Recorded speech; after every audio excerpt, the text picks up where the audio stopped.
Good morning, ladies and gentlemen, the honorable adjudicators and the opposition team. My name is Kalisha Pratlina from SMAN Negeri 1 Garut, and I am the third speaker of the proposition team. As the third speaker, my role today is to respond to the argument brought by the opposition team, strengthen our case, and show you why our team firmly stands on the right side of this debate. Okay, I will start my speech in 3, 2, 1. Panels, let me begin with the rebuttals. Firstly, the opposition argued that relying on TKA would ignore student effort reflected in school report cards. However, this is false because we never claimed to ignore report cards.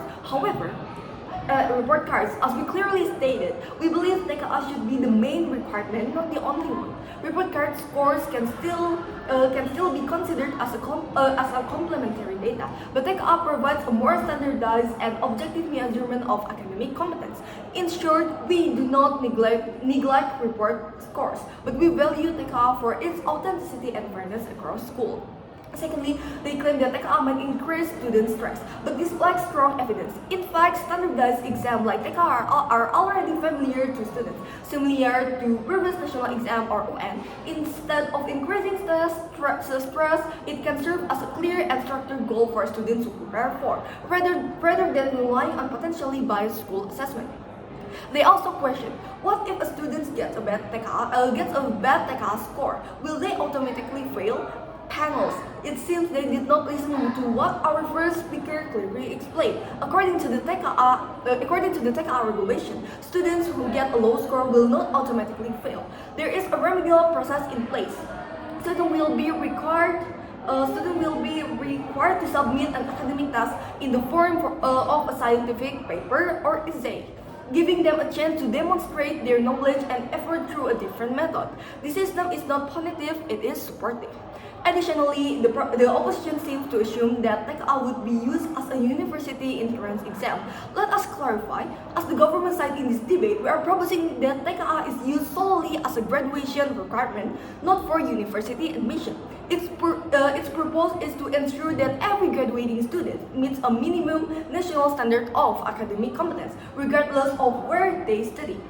We also need to highlight that the final graduation score will be based on a proportion 60% from TKA and 40% from school report cards, and this combination maintains balance. TKA brings objectivity while report cards reflect continuous assessment. It's not one of the others, it's both. But TKA rightly carry more weight of standardization.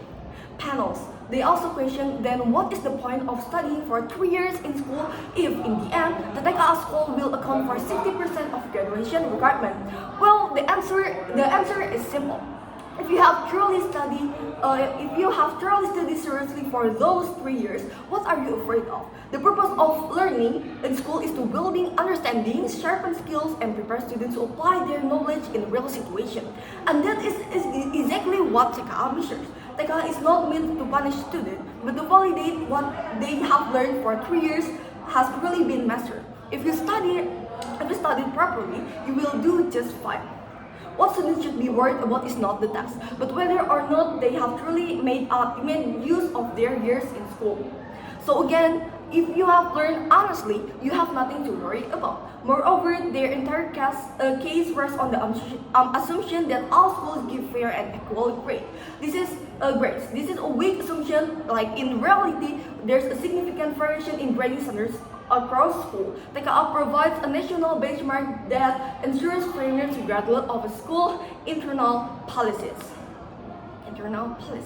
Okay, so let me now go to our first speaker argument. Our first speaker clearly explained that TKA provides standardization and fairness across the nation. In Indonesia, we have thousands of schools with different facilities, different teaching styles, and unfortunately different grading standards. Some schools are very strict while others may be too lenient. In this kind of situation, how can we ensure that all students are graduating with the same level of academic competence? The answer is we can't, unless we have a national objective benchmark. That's exactly what TKA provides. It allows every student, regardless of their school or background, to be assessed fairly based on the same standard, at the same level, with the same expectation.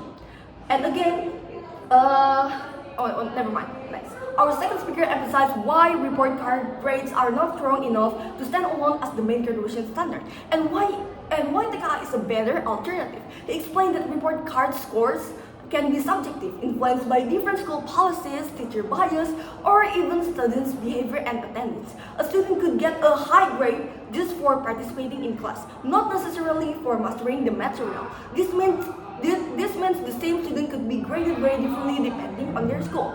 That's why TKA is needed. Unlike report cards, TKA is standardized, objective, and the same for all students across the country.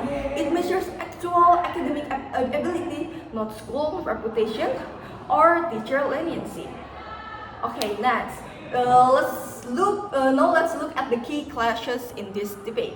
The first major clash is about objective versus subjective. While the opposition focuses on how report cards reflect long-term learning, we prove that these grades are not always objective. TKA is superior because it is externally assessed and applies equally to all students nationwide. Okay, after that we're gonna talk about the best and worst scenario. The best scenario in the opposition world is where all scores are fake.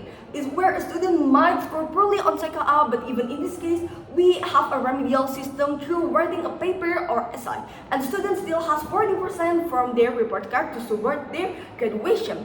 And now let's flip it. The best scenario in their world becomes the worst scenario in ours.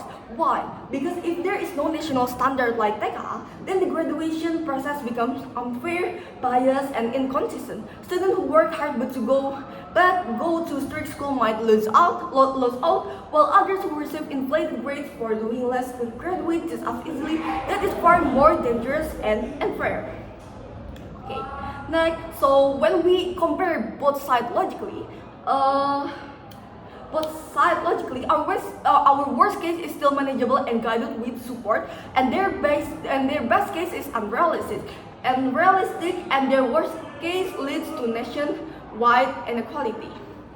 Therefore, for all the reasons above, including real-world example, logical benefits, remedial systems, and the best versus worst scenario that favors us, we strongly believe that the proposition team should win today's debate. Thank you so much, and we rest our case.